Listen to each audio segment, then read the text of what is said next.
खुलुमबाय बेयो बड'लेण्ड इंखं टेलिभिजन दिनै 30 सेप्तेम्बर 2021 बृहस्पतिबार खालि सानसेनि बरादखौ नोंथांमोननि खाथियाव लाबोदों आं सदानन्द दैमारिया। सिगां फरायनो लादों मेष राशि गिबि हांखो अ ल। दिनैनि साना बारा मोजां नङा। सोरनिबा सायाव जोबोर गिनाय फैगोन, गोसोआव जोबोर गिलुं फैगोन। माबा मोनसे गोरोन्थि मावफ्लांनानै गोबां खहा जालांनोबो हागौ। सांग्रां जानाया गाहाम। गोसोखौ गोबां गुलुं गुजुं मोनगोन। गुबुननि गोसोआव दुखु होफ्लांनो हागौ। सोरजोंबा गाज्रि मोनजानो हागौ। सांग्रां जानायनि गोनांथि दङ। गोसोनि साननायफोरा देबार नांगोन। देहाया दिनै मोजाङै थागोन। रांखावरियाव मोजां, अदेबानि नाङा फाङा खरसायाबो बांगोन। बेफार फालांगियाव मोजां होनजायो। गुबुना खहा खालामनो नाजागोन। न'खराव एना एनि फैनो हागौ। मावनो लानाय खामानिखौ मावफुंनायाव हेंथा नुजाथिगोन। नेगेटिभ एनार्जिनि गोहोम गोग्लैगोन। गोसोआ दिनै जोबोर आला खाला जागोन। गुबुनजों बाङाय बुंनायानो गाहाम।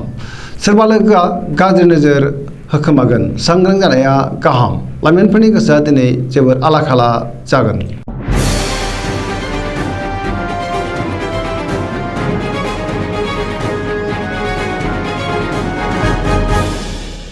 वृष राशि गिबि हांखो इ उ ब। दिनैनि साना बारा मोजां नङा। नेगेटिभ एनार्जिनि गोहोम गोग्लैगोन। गोसोखौ जोबोर उसुखुथु मोनगोन। गोसोनि जिंगाया बांगोन। सोरजोंबा नांलाय खमलाय एबा एना एनिबो जानो हागौ। गोसोनि साननायफ्रा गोरोबलायनाय नङा। गोबां जेंनाजों मोगा मोगि जानांनो हागौ।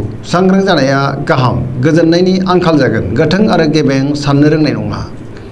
मावनो लानाय खामानिखौ मावफुंनायाव गोबां हेंथा नुजाथिगोन। समाजाव मान मोनगोन। रांखावरियाव बारा मोजां नङा। नाङा फाङा खरसाया बांगोन। सोरबा लोगोआ थगायनो नाजागोन।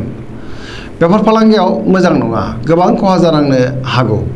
न'खराव बिसि फिसायनि गेजेराव एना एनि फैनो हागौ। देहाया दिनै मोजाङैनो थागोन। समाजाव मान मोनगोन।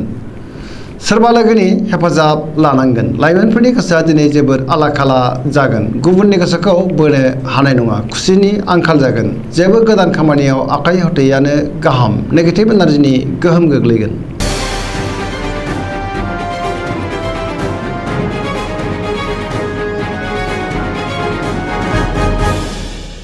मिथुन राशि गिबि हांखो क स। दिनैनि साना जोबोर मोजां। गोसोआव बोलोआ बांगोन। गावखौल' सानाजासे खामानि मावलाङोब्ला गोबां मुलाम्फा मोनगोन। मावनो लानाय खामानिखौ थि समावनो मावफुंनो हागोन। गोसोखौ जोबोर गोजोननाय मोनगोन। देहाया मोजाङैनो थागोन। रांखावरियाव जोबोर मोजां होनजायो। बेफार फालांगियावबो जोबोर मोजां मुलाम्फा मोनगोन। न'खराव अनलायनाय फैगोन। समाजाव गोबां मान मोनगोन। गोसोनि साननायफ्रा मोगथाङाव जाफुंगोन। गुबुननि गोसोखौ गोरलैयैनो बोनो हागोन। सिगांनि जेंनाखौ सुस्रांनो हागोन। गोसोआ दिनै जोबोर गोजोननाय फैगोन। लाइमोनफोरनि गोसोआ दिनै जोबोर मोजां जागोन आरो गोसोआ जोबोर रमान्टिक जागोन। गावबा गावनि गोसोनि साननायखौ फोरमायलायनोबो हागोन। फरायसाफ्रा फरायनायाव गोसो दुंखांगोन।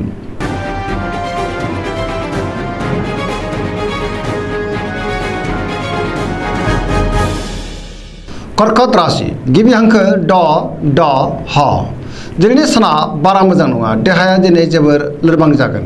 गोसोनि बोलोआ लोरबां जागोन। लोगोफोरनि हेफाजाब मोननो गोब्राब जागोन। गोबां बिथिङाव मोजां खाबुफोरा आखाइनिफ्राय बारग'लांनो हागौ। सांग्रां जानाया गाहाम। गोसोखौ दिनै जोबोर उसुखुथु मोनगोन। मावनो लानाय खामानिखौ मावफुंनो गोब्राब जागोन।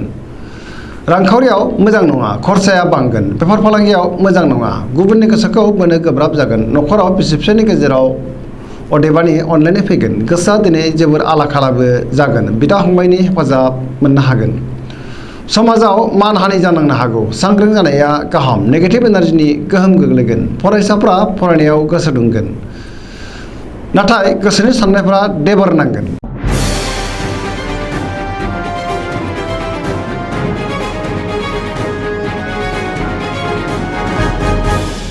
सिंह राशि गिबि हांखो म ट। दिनैनि साना जोबोर मोजां। देहाया दिनै मोजाङैनो थागोन। गोसोखौ जोबोर गोजोननाय मोनगोन। समाजाव लोगो लेवा बांगोन। मावनो लानाय खामानिखौ थि समावनो मावफुंनो हागोन। गोब्राब खामानिखौबो दिनै गोरलैयैनो मावफुंनो हागोन। रांखावरियाव जोबोर मोजां होनजायो। बेफार फालांगियाव जोबोर मोजां मुलाम्फा मोनगोन। न'खराव अनलायनाय फैगोन। गोसोनि बोलोआ बांगोन। गुबुननि थाखाय गोबां मोजां खामानि मावनानै होनो हागोन। गोसोआ दिनै जोबोर गोख्रों जागोन आरो पजिटिभ एनार्जिनि गोहोम गोग्लैगोन। सोरबा रोंगौसानिफ्राय बोसोन मोनगोन गोसोनि साननायफोरा जाफुंगोन धोरोमारि बिथिङाव गोसो दुंखांगोन फरायसाफ्रा फरायनायाव गोसो दुंगोन आरो मोजां फिथाइ मोनगोन लाइमोनफोरनि गोसोआ दिनै जोबोर रमान्टिक जागोन आरो गावबा गावनि गोसोनि साननायखौ फोरमायलायनोबो हागोन पजिटिभ एनार्जिनि गोहोम गोग्लैगोन सरासनस्रायै दिनै साना जोबोर मोजां आरो मोजाङैनो बारग'लांगोन।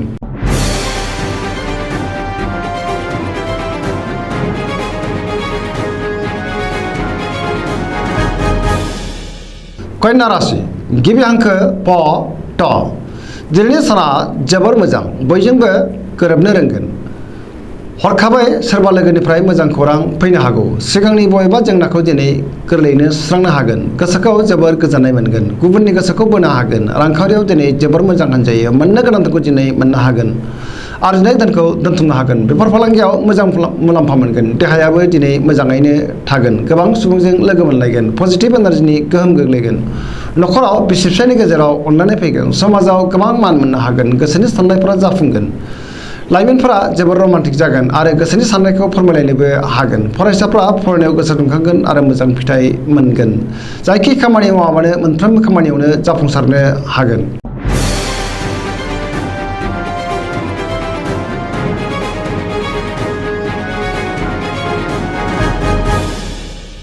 तुला राशि गिबि हांखो र ट दिनैनि साना जोबोर मोजां गुबुनखौ मान होनो रोंगोन आरो गुबुननिफ्राय मान मोननो हागोन बहाबा दावबायहैनो खाबु मोनगोन गोसोआव गोदान बोलो फैगोन जेरावबो जाफुंसार जानो हागोन बहाबा दावबायहैनो खाबु मोनगोन आरो मोजाङैनो दावबायनो हागोन गोसोखौ जोबोर गोजोननाय मोनगोन गोसोनि बोलोआ बांगोन गोसोनि साननायफोरा जाफुंगोन मावनो लानाय खामानिखौ थि समावनो आरो गोरलैयैनो मावफुंनो हागोन देहाया मोजाङैनो थागोन रांखावरियाव मोजां मोननो गोनांखौ दिनै मोननो हागोन बेफार फालांगियाव मोजां मुलाम्फा मोनगोन न'खराव बिसि फिसायनि गेजेराव अनलायनाय फैगोन फरायसाफ्रा फरायनायाव गोसो दुंखांगोन आरो मोजां फिथाइ मोनगोन लोगोफोरनि हेफाजाब मोनगोन गोसोआ दिनै जोबोर रमान्टिक जागोन लाइमोनफ्रा गावबा गावनि गोसोनि साननायखौ फोरमायलायनो हागोन पजिटिभ एनार्जिनि गोहोम गोग्लैगोन सरासनस्रायै दिनै साना जोबोर मोजां आरो मोजाङैनो बारग'लांगोन।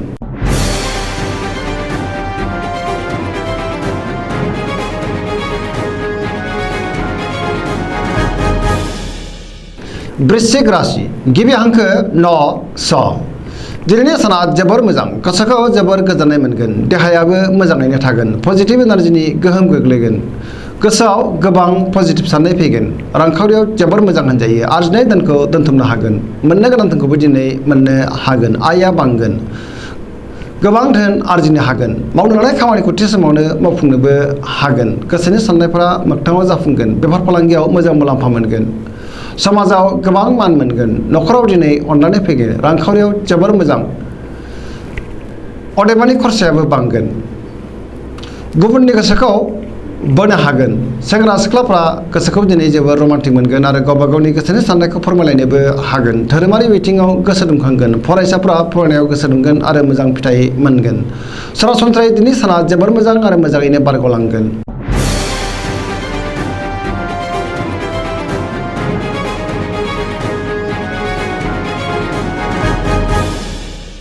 धनु राशि गिबि हांखो ढ फ भ दिनैनि साना मोजां आरो गाज्रिनि गेजेरजों बाबेनलांगोन गोसोखौ जोबोर लोरबां मोनगोन नेगेटिभ एनार्जिनि गोहोम गोग्लैनो हागौ गोसोआव नेगेटिभ साननाय फैगोन मावनो लानाय खामानिखौ थि समावनो मावफुंनो गोब्राब जागोन अब्लाबो गोसोनि साननायफोरा नाथाय देबर नांगोन रांखावरियाव मोजां नङा बेफार फालांगियावबो मोजां नङा समाजाव मान मोनगोन देहाया मोजाङै थागोन न'खराव अनलायनाय फैगोन बिदा फंबायनि हेफाजाबखौ मोननो हागोन सुथुरा गाज्रि नोजोर होखोमागोन सांग्रां जानाया गाहाम गोसोखौ जोबोर आला खाला मोनगोन फरायसाफ्रा फरायनायाव गोसो दुंखांगोन।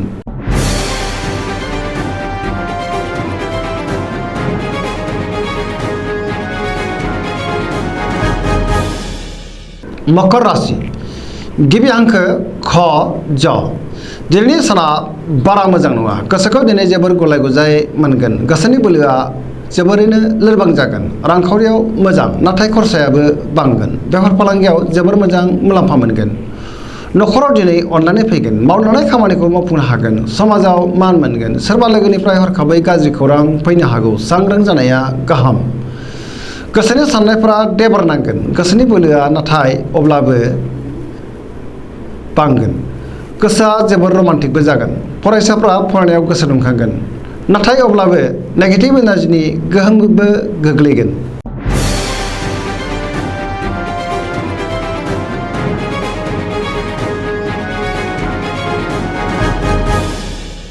कुम्भ राशि गिबि हांखो ग स स दिनैनि साना जोबोर मोजां। गोसोखौ जोबोर गोजोननाय मोनगोन। मावनो लानाय खामानिखौ थि समावनो आरो गोरलैयैनो मावफुंनो हानानै बांसिन गोजोननाय मोनगोन। समाजाव गोबां मान मोनगोन। गोबां मुंदांखा सुबुंजों लोगो मोनलायगोन। रांखावरियाव दिनै जोबोर मोजां होनजायो। गोबां धोन मोननो हागोन। बेफार फालांगियाव गोबां मुलाम्फा मोनगोन। आयआ बांगोन। देहाया मोजाङैनो थागोन। न'खराव अननानै फैगोन। गुबुननि हेफाजाब मोननो हागोन।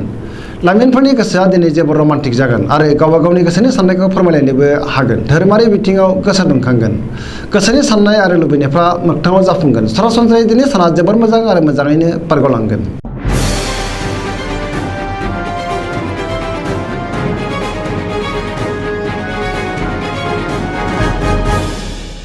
मीन राशि गिबि हांखो ड स दिनैनि साना जोबोर मोजां। पजिटिभ एनार्जिनि गोहोम गोग्लैगोन। बयजोंबो अनजागोन आरो अनसायजागोन। गोसोखौ जोबोर गोजोननाय मोनगोन। गोसोआव गोबां बिथिंनि रोंगौथि फैगोन। मोनफ्रोमबो बिथिङाव सांग्रां जानो रोंगोन। गोसोनि बोलोआ बांगोन। गावनि गोसोनि साननायखौ गुबुननो फोरमायनोबो हागोन। गोसोखौ जोबोर गोजोननाय मोनगोन। गोसोनि साननायफोरा मोगथाङाव जाफुंगोन। गुबुननि अनसायनाय मोनगोन। देहाया दिनै मोजाङैनो थागोन। रांखावरियाव जोबोर मोजां होनजायो। मोननो गोनांखौ दिनै मोननो हागोन। बेफार फालांगियाव जोबोर मोजां मुलाम्फा मोनगोन। न'खराव अननानै फैगोन। बहानिफ्रायबा मोजां खौरां फैनो हागौ। सेंग्रा सिख्लाफ्रा गोसोखौ जोबोर रमान्टिक मोनगोन। गावबा गावनि गोसोनि साननायखौ फोरमायलायनोबो हागोन। फरायसाफ्रा फरायनायाव गोसो दुंखांगोन आरो मोजां फिथाइ मोनगोन। गोसोनि साननाय आरो लुबैनायफ्रा मोगथाङाव जाफुंगोन। सरासनस्रायै दिनै साना जोबोर मोजां आरो मोजाङैनो बारग'लांगोन। दिनैनि राशि फरायथिनाया एसेनोसै। जोबनायाव बेखौनो खावलायो जाहाथे नोंथांमोना सानफ्रामबो जोंनि बे बड'लेण्ड इंखं टेलिभिजनखौ नायबाय थायो आरो साबस्क्राइब खालामो, लोगोसे लाइक खालामो आरो शेयार खालामो। एसेनोसै। गोजोन्थों।